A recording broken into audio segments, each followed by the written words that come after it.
Hello everyone, I'm Annie Gibbins and you're listening to Memoirs of Successful Women, the podcast where you get to hear candid conversations with fascinating women from around the globe who share aspects of their business and life journey, how they measure their success and what they have learnt along the way.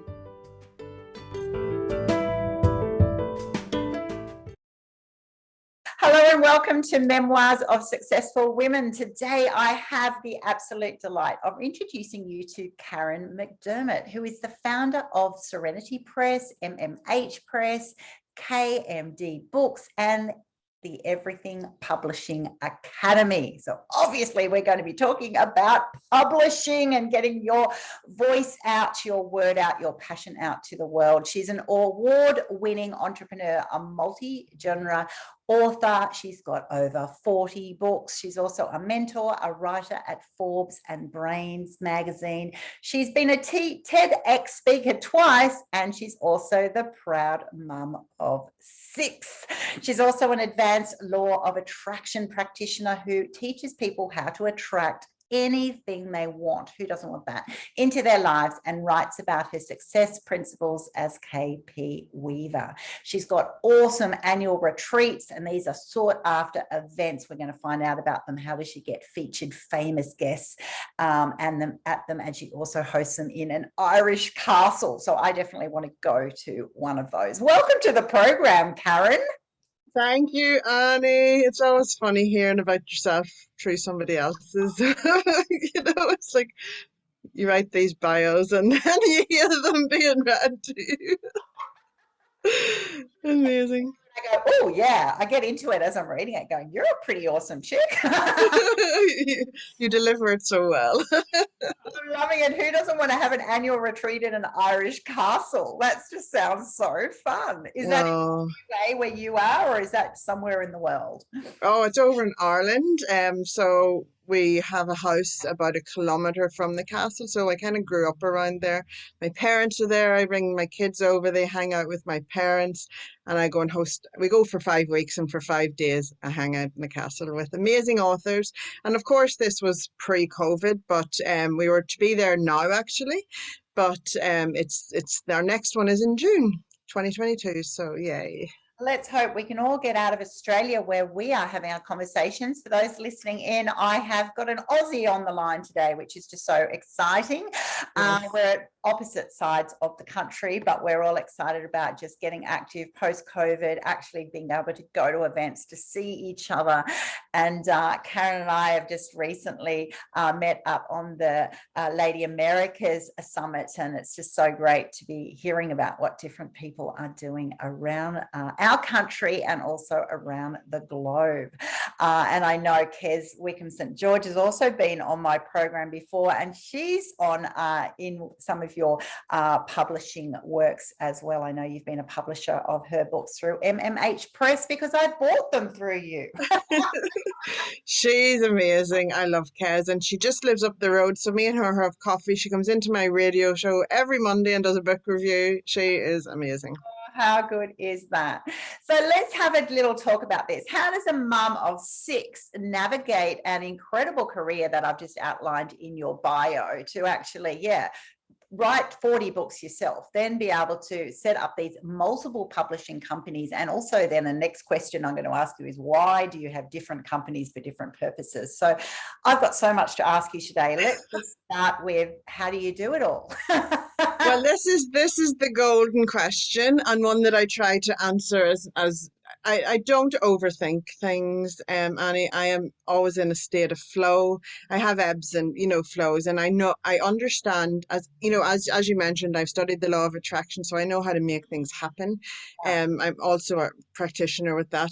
So what I did was 10 years ago now it would have been, I wrote my first novel in 2010, and then I published it in 2012. So I would have been going through the publishing process in 2011, and it wasn't the best experience in the world, but it ended up being a catalyst. And I have a quote at the beginning of that said, "From every negative situation is the potential for a positive outcome." So I realized that I had learned so much about publishing. So I call myself an accidental publisher, because that book was a catalyst into me becoming a publisher, because I happened to do a bit of research around the company in the US who published my book, and discovered that their print and distribution channel had opened up an office in Australia that very month. So I was like, okay, universe, I'm hearing these signs. Let's see what happens. And then I made a sacred promise to myself and to the world that if I got accepted as a publisher, that I would show up and help stories get out into the world. So I was an author first before I was a publisher. And I think that's one of the unique things about me, is that I go on the journey. It's not about having the book in your hand. It's about going on the journey, because I ended up with a book in my hands and knew nothing to do. I didn't know what to do with it. And I do appreciate you're not supposed to know everything at that time, but you do need to have the knowledge that sets the ball in motion for growth, because a book is an amazing catalyst in your career or even in your life. Like The Visitor that I published back then has, and its 10th anniversary next year. That book has brought me on a life's journey, and I could credit it to that, because if I hadn't have, no, when I decided to write that book, it was totally irrational of me, as are many things in life, you know, but I knew I needed to do it. Like, I had just had my fourth child, and as she was 4 weeks old, and as I was breastfeeding her with one hand, I was typing out a novel with the other. And I was not, I done NaNoWriMo, which is novel writing month. So I done 1,667 words a day for a month. But get this, I'm not great at English. I was never really great at English at school. But this story just had to be told. And so it came from a personal experience that was, I had a message and an epiphany to share with the world. And that book just has, it reaches people every now and again and changes their lives, which is amazing. Oh, it's so amazing. And I just totally love the way you've shared that journey, because I'm on that journey as well. And I know that so many of other people that I've had on this program, or people that I've coached, are having that experience of, you've got a book in you, you're then so focused on, writing it, but you don't actually know all the mechanics of it. And then even when you do it, you don't know, well, what happens next? How does that whole world work? And so this is really interesting to have this conversation, because when my biography was written a couple of years ago, Becoming Annie, then that was written obviously by someone else, another author, and then it goes into their publishing system. But I didn't actually know, even when I was getting this book out, what the process was and where it actually ends up and how it all works. And then now I'm actually going through that journey a bit late. I'm obviously 54. I didn't do it at 40, but I wrote this little mini book because I had 2 sets of twins. So I wrote this little book called Double Trouble, Double Treat, when the twins were babies, a bit like your breastfeeding story, but not quite as grand. And mind you, I did have 4 and 26 months, so it was a bit mental. Wow. Two sets of twins, like, just for a moment, I can't even begin to imagine. Goodness me. Years later, I'm like, right, I'm writing my twin book. So I'm all guns blazing at the moment. And I'm having those same conversations that, right, when I actually write this in my own steam, that's right. How do you choose a publisher? Do you self-publish? What is the process? And there's so many aspects of, whether we're talking about books here or publishing or any other aspect that you get into that's just a little bit removed from your comfort zone or anything you've ever done before. You suddenly reveal this whole world out there of unknowns, and it makes you make those decisions of, should I venture in? Should I do it myself? Or should I actually just leave it to the experts? Because there's a lot, there's a lot involved there, right? Yeah, well, every single book needs the author behind it. But for me, I chose because I didn't have the skill set, and I didn't realize until I went on the journey that I was really passionate about it and just was like a sponge. And I suppose, and I really was intrigued by it and fascinated by all the facets of publishing, and I wanted to learn. And if I have that in me, that fire in me for more knowledge, I will absorb in 1 year what people would absorb in 20 years of a course. You know what I mean? I just want to know everything. But I appreciate that, but I always also appreciate the journey of it's a step-by-step journey, and you're going to face challenges and all of those kinds of things. But I just have, like, I've been on that journey now for 10 years. I have such a desire to have stories get told, because when stories connect with a reader, they will, ignite something within them, help them heal, give them hope. Even a children's book with a parent sitting on their knee, that moment of connection is a memory that will stick with them for a lifetime. Books are important, and that's why, and even the journey of an author is very important, because it's a self-development journey. You don't understand when you go whenever you write your first, everybody needs to just give themselves a break whenever they set the intention to write a book. They overthink it, creates all sorts of blocks and things like that. Whereas your first draft is your first draft. You get out what's in there, you get it out. And then then you can mold it into the perfect book that's going to go out on. It'll be a different version of, but sometimes you have to write things out to move through, and it doesn't make the final book, and that's totally fine. But for nonfiction writers, I always say focus on your framework. Get your framework down and write to that. If you're writing a memoir, have a timeline and have the events that, because there's so much that can happen in anyone's lifetime. But what do you want to talk about? What's your essence of your book?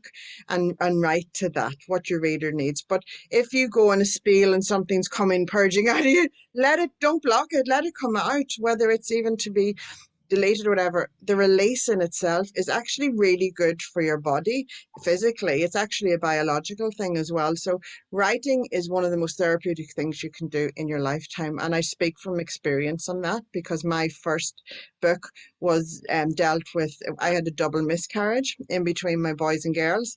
And I never knew why. And I got the answer through an epiphany one time while watching The View. And I was like, I have to share this message with the world. And 2 days later, I was writing a novel. So you got to allow things to happen, Like, it's totally irrational for me to say, yes, I'm going to write a novel. I said to my husband at the time, I says, sorry, dear, you don't have a wife for a month. I will be a mother to our children, but this is what I'm doing. I'm setting the intention for this month. And he was like, okay, go for it. And I did it. And because I don't think of 50,000 words, think of 1,667 words a day. That's manageable, Yeah, step by step. such a great tip, because there's so many gold nuggets in what you've just shared, Karen, because that's it. I've had a range of experiences. One of them is perfect doesn't work with writing. So once I've been through those times, if I've got to write this perfect little chapter or whatever, and when you get stuck in the perfect or what you think is required of you, you just get all these blocks. So I've had all those blocks, and it's really frustrating. And then I've had that other concept, which I've just done, and Kez had a giggle at me. She was like, Annie, you've got, because I gave her another book I had, and she said, that's great, but it's about a third of a book. You need at least 40,000 words so we can start working with it. So I was so focused on the 40,000 words that, she had a giggle. She said, it's really good, but you've missed like some key areas, because I was so focused on the word thing. But and then that therapeutic release when you actually just go on a rant. And then I said, look, I've got this bit and this bit, but I don't know where they fit in. But then that's actually the gold nuggets often, because they're the bits and that's what I've just been learning, that you go, oh yeah, like I just wrote this happened, but I've got no idea, because we don't understand when you're first starting out the structure or how to weave things in, but they're often like the essential bits, because if you've put them as don't try and slot that in somewhere, it means it's really important to you, right? Gold. Absolute gold. So I just, I'm on such a journey with it. I have so much respect for, you being able to just start at that 1,000 words a day and realizing that it really is achievable if you can do it with 6 kids. So I've done it around 5 kids. I know that it's about breaking it down and going on that journey. And you will write lots of rubbish, right? I'm sure even you would identify. They go, yep, put out stuff, and then you cull it, then you find. Yeah, absolutely. And that's what editors are for. I love editors. I think they're the best people in the world. They help me show up and share my work, and I can stand confident in that. But they could not write what I write, but they can make it shine. And the thing is that authors do overthink, and you do go into the perfectionism, and if you're in there, you're going to get stuck there. You've got to allow it to come through, and it may not make sense now, but if you just allow the words to flow, just allow it. Don't think where you just let it flow out. And then wait till you see your end project. You go, wow, did I write that?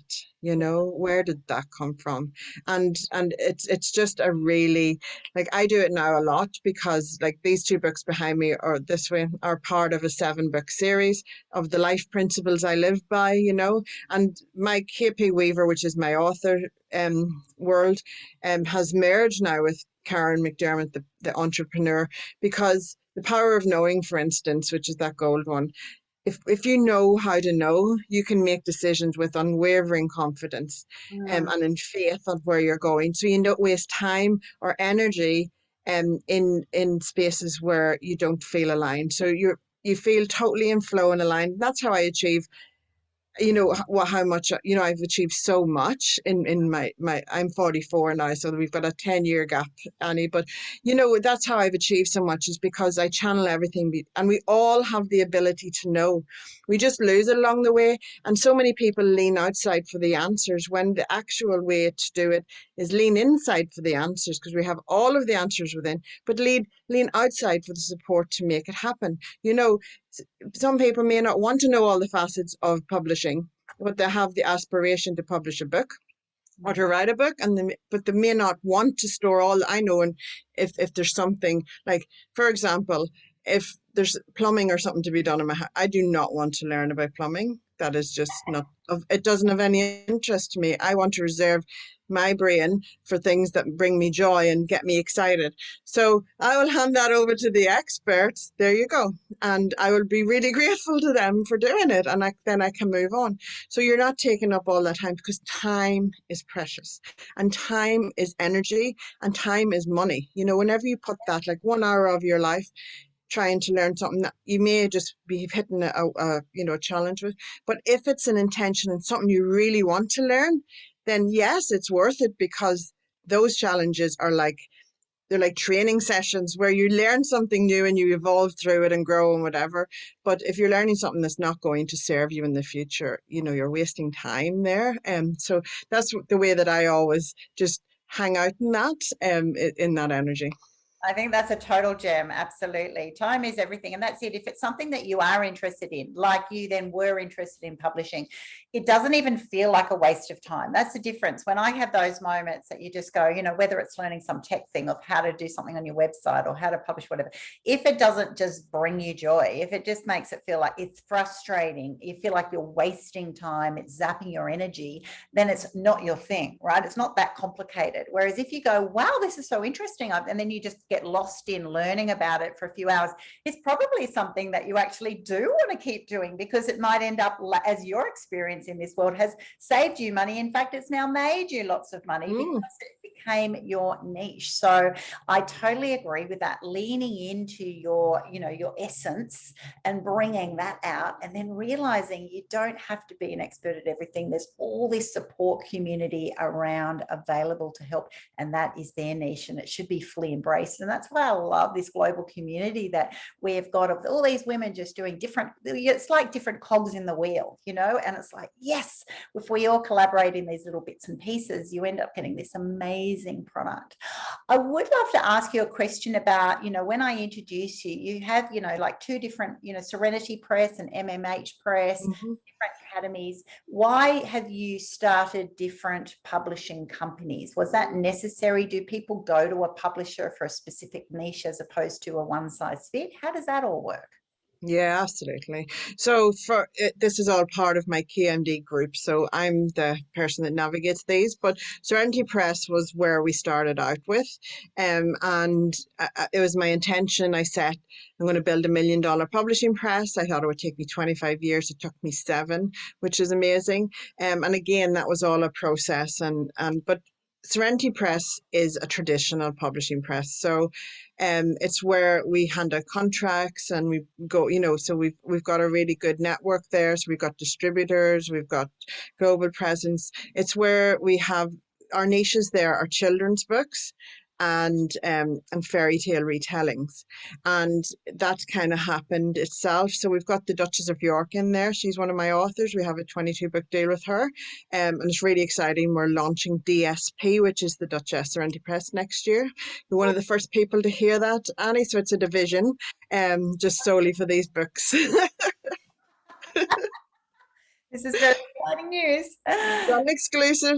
Wow. And then yes, the fairy tale retellings I absolutely adore them. They are like coming of age for young girls and boys now, because Kate Forsyth wrote a boys collection as well called The Gardener's Son, which is releasing in March.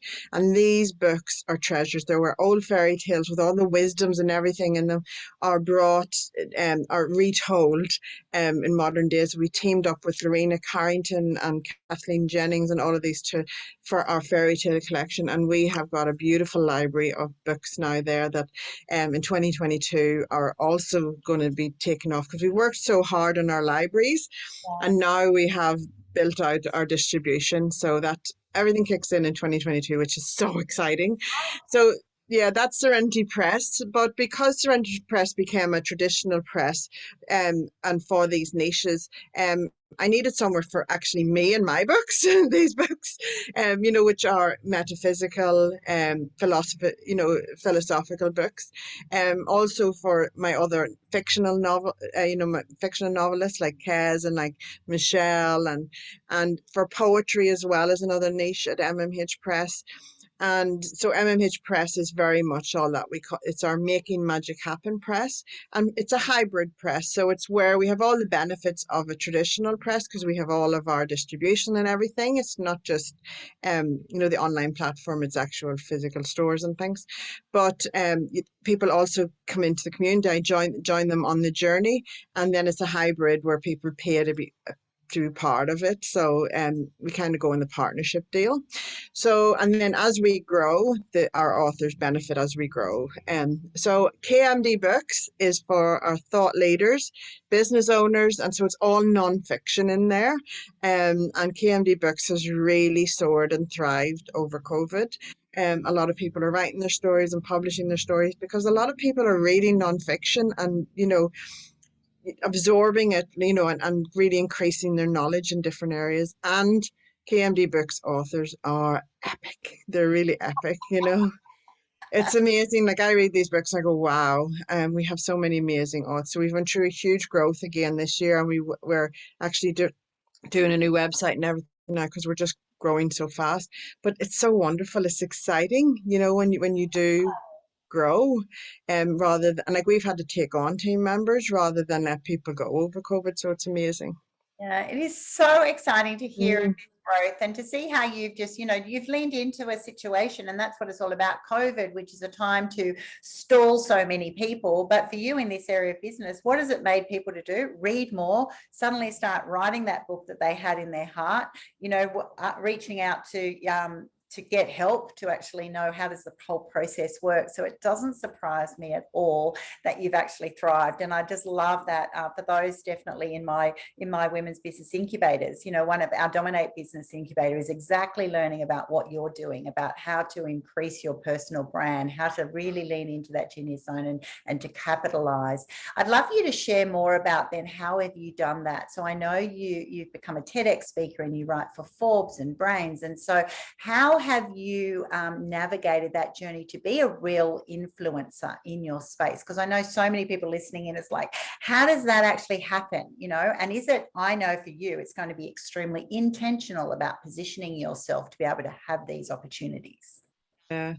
Well, I'm going to be absolutely honest. I just show up with loving intentions to help people, and Facebook was where my brand kind of grew and flourished. And then hiring a castle gets a lot of and you've got that and things like that. But it's because I prioritize joy a lot. I think whenever I work with people, I want the journey to be enjoyable. If there's any roadblocks, we work through them together.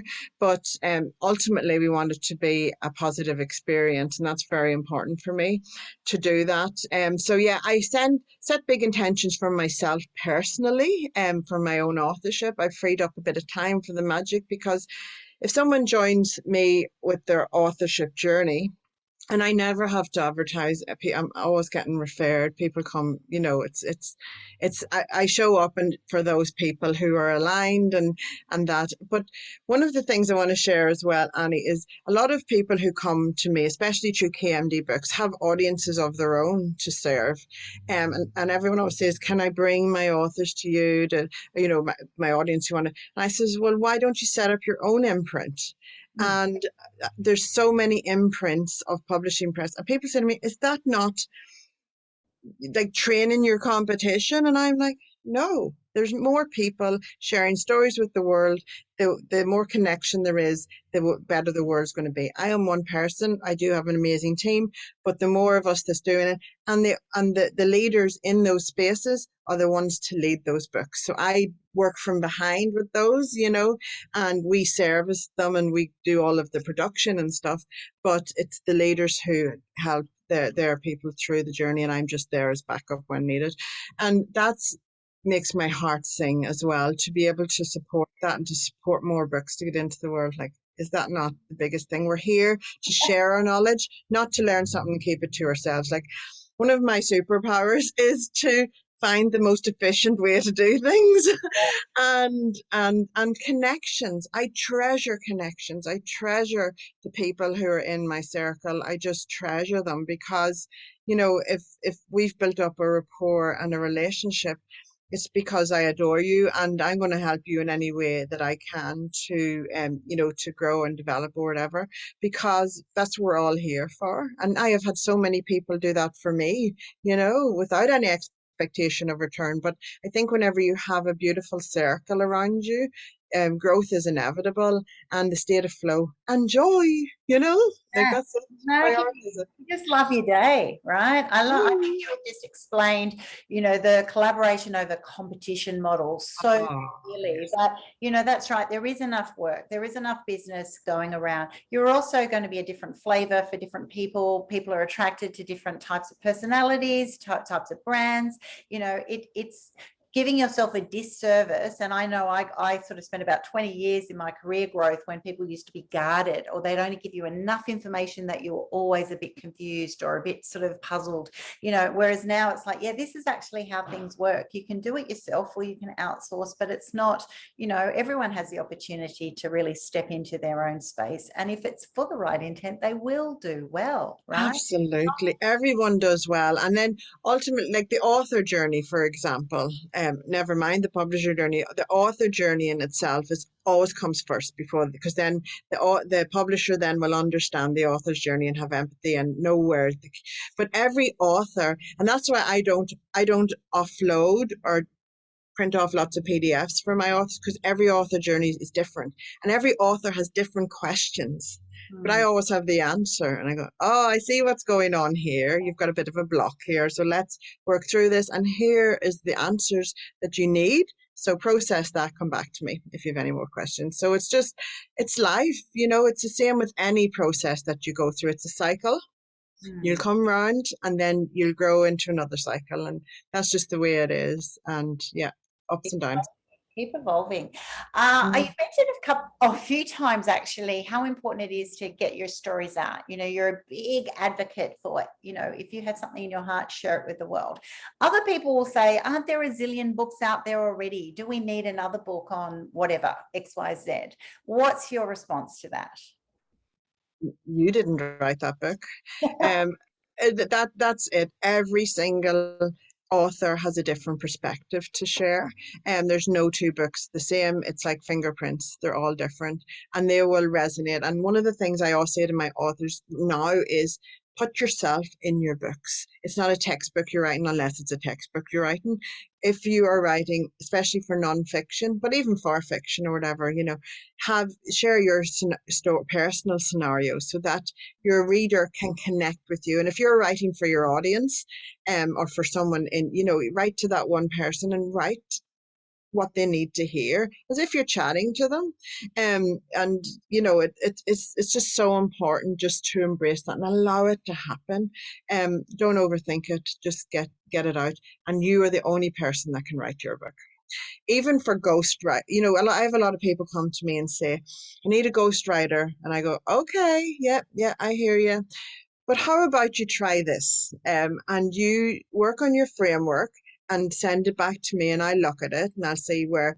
But you are the one who's most connected with the essence of your book. So you are the one to deliver the content. You're going to have to deliver content to your ghostwriter anyway. So how about you give it a go, even if you audio each chapter for 15 minutes, um, and then it gets a huge structural edit rather than somebody writing it for you. Then you feel more ownership of your book because the structural edit is your words Yeah. just made shine, and you will feel more connected to your book, because ultimately when your book is going out into the world, you're the one that needs to be behind it. And if so, so I always say that. I think ghostwriters are amazing and wonderful in what they do, but I think that when there's more of the author in the book, the author will have more ownership of it.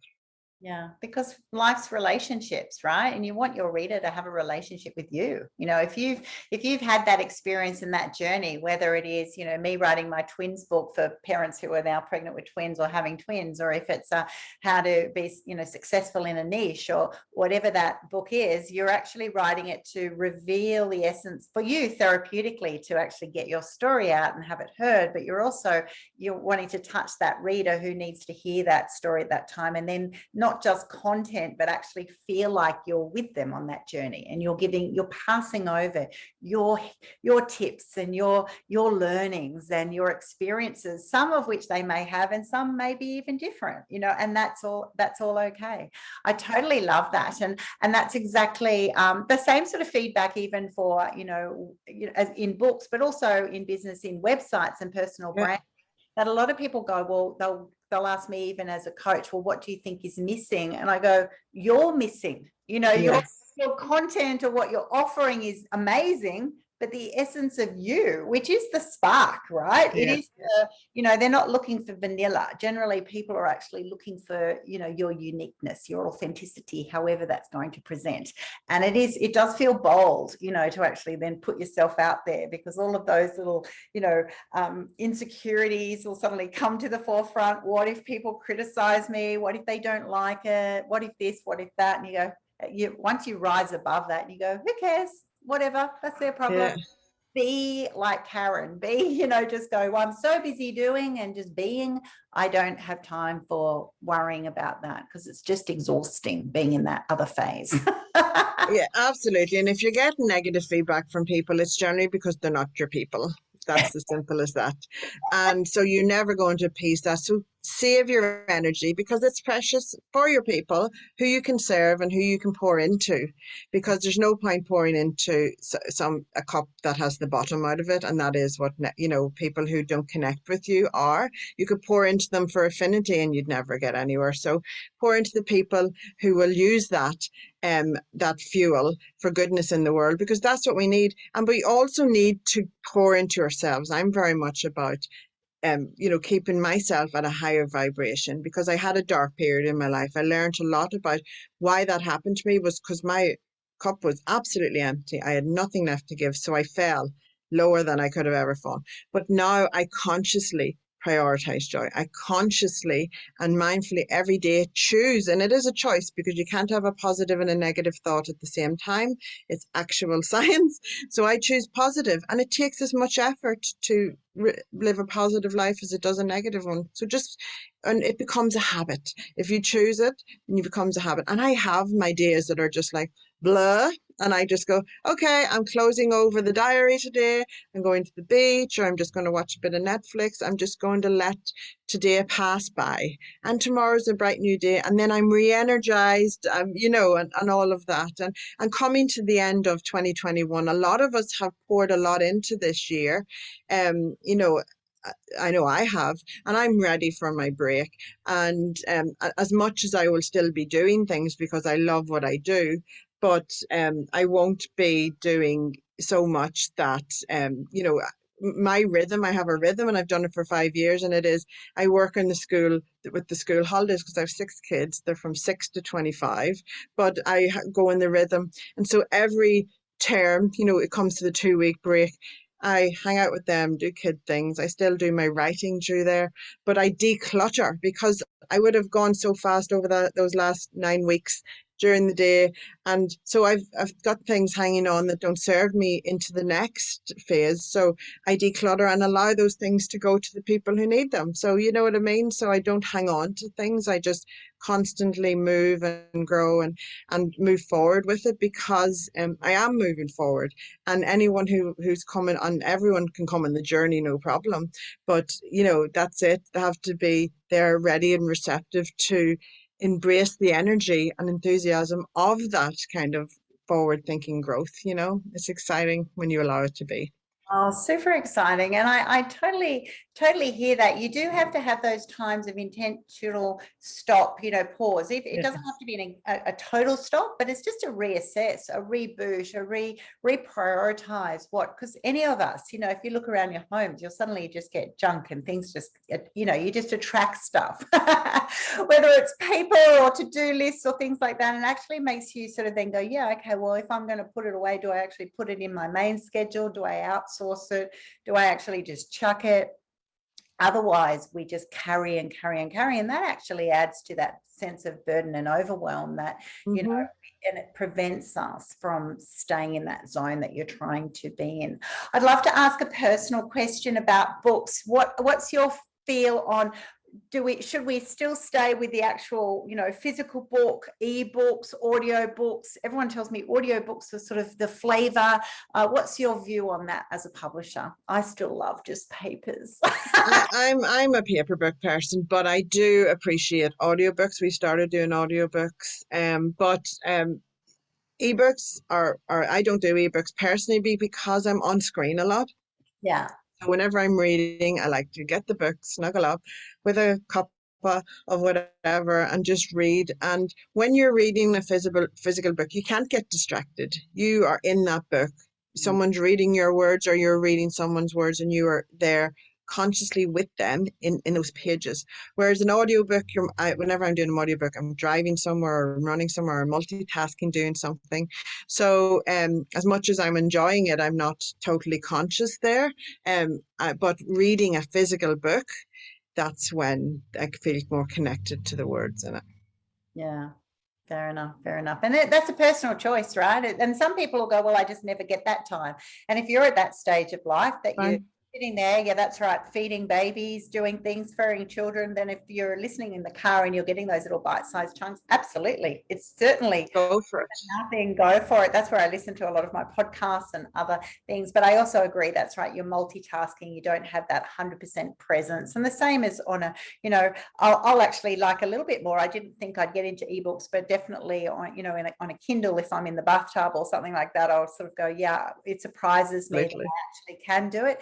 But when I'm having those moments of, particularly when I'm on holidays and I just devour books and I'm sitting, it's a treat, isn't it? It's a treat moment. And I'm just like, I've got the actual physical book, and I must admit, I just totally love that.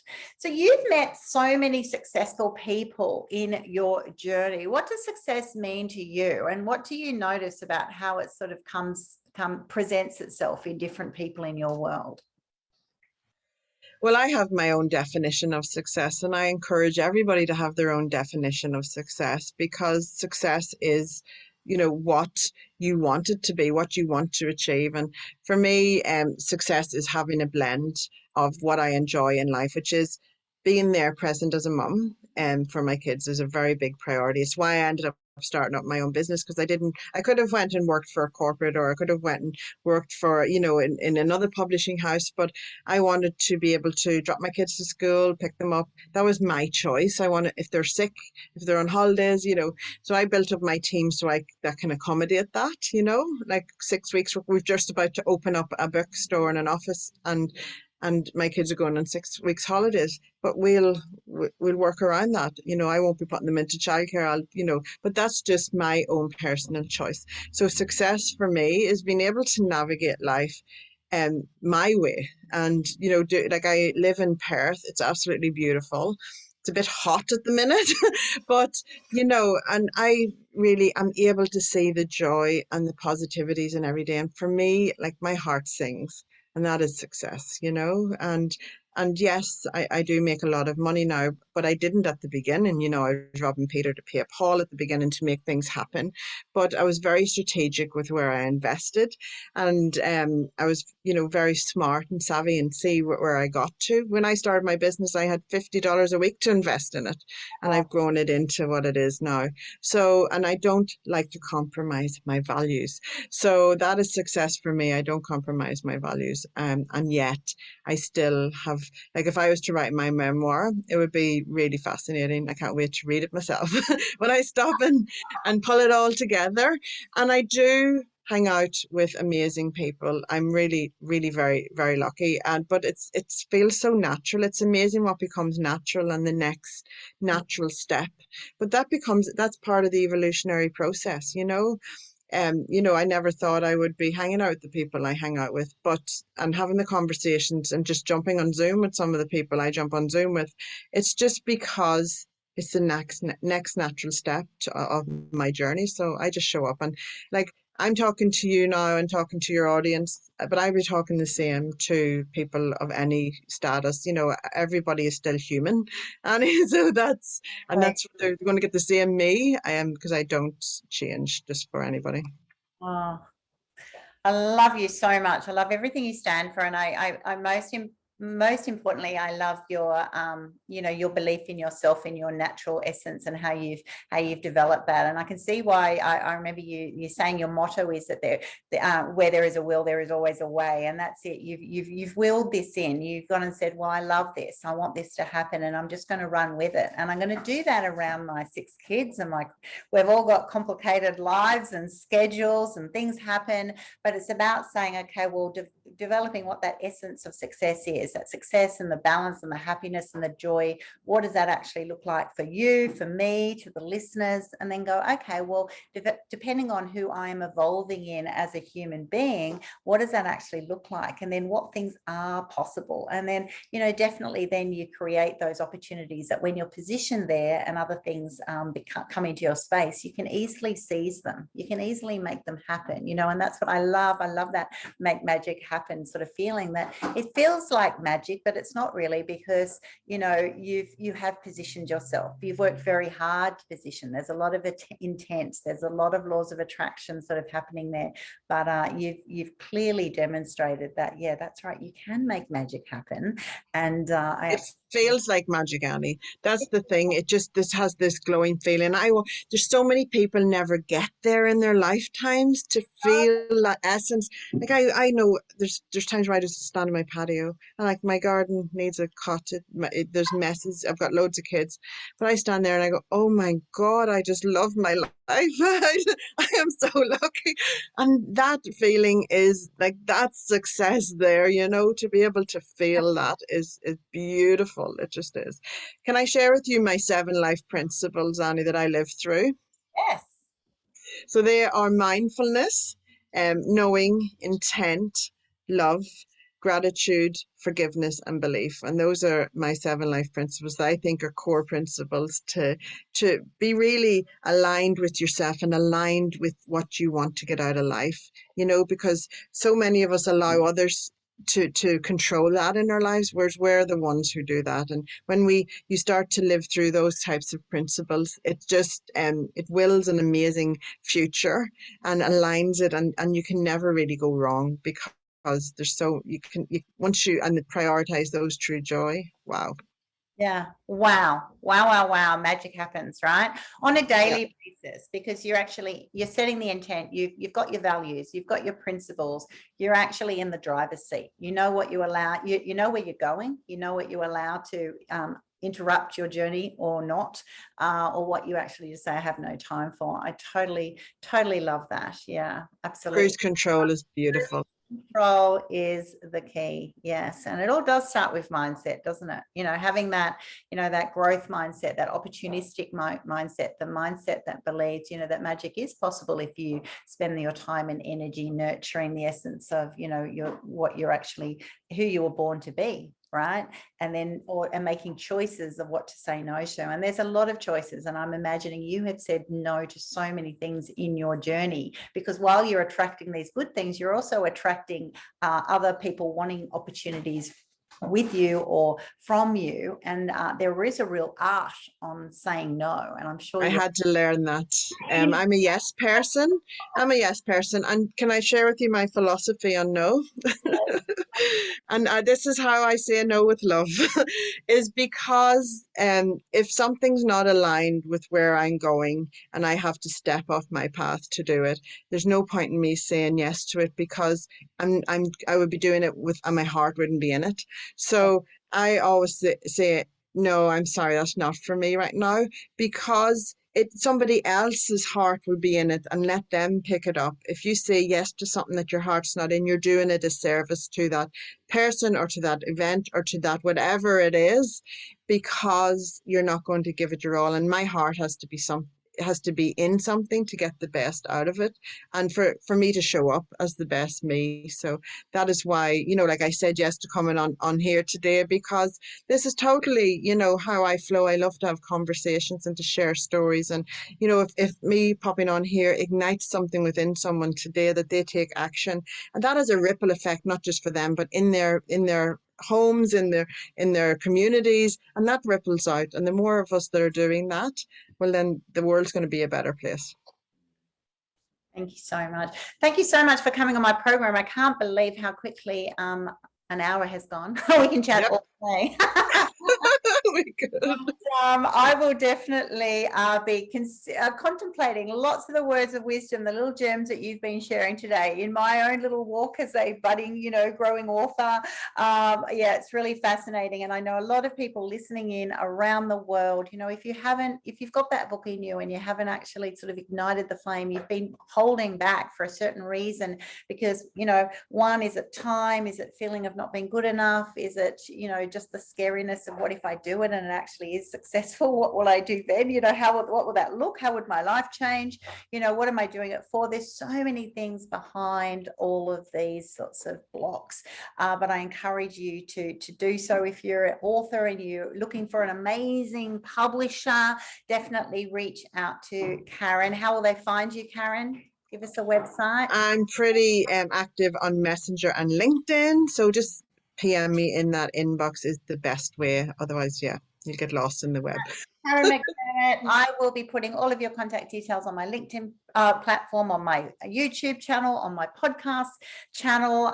Definitely reach out if what Karen has shared with you today aligns to where you're at the moment. And she's just an awesome chick. So connect with her anyway, because she's just a love bomb, just giving out to the world.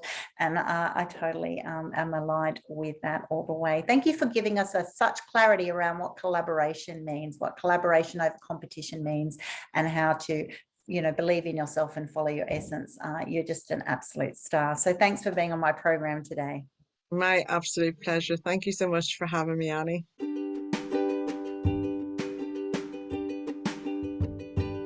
Thanks so much for listening to this episode of Memoirs of Successful Women.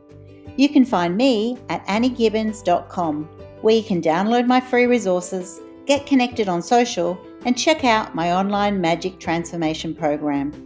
If you love this show, feel free to subscribe to future episodes, and of course, share it with your friends. I'll see you again soon, and until then, happy podcasting.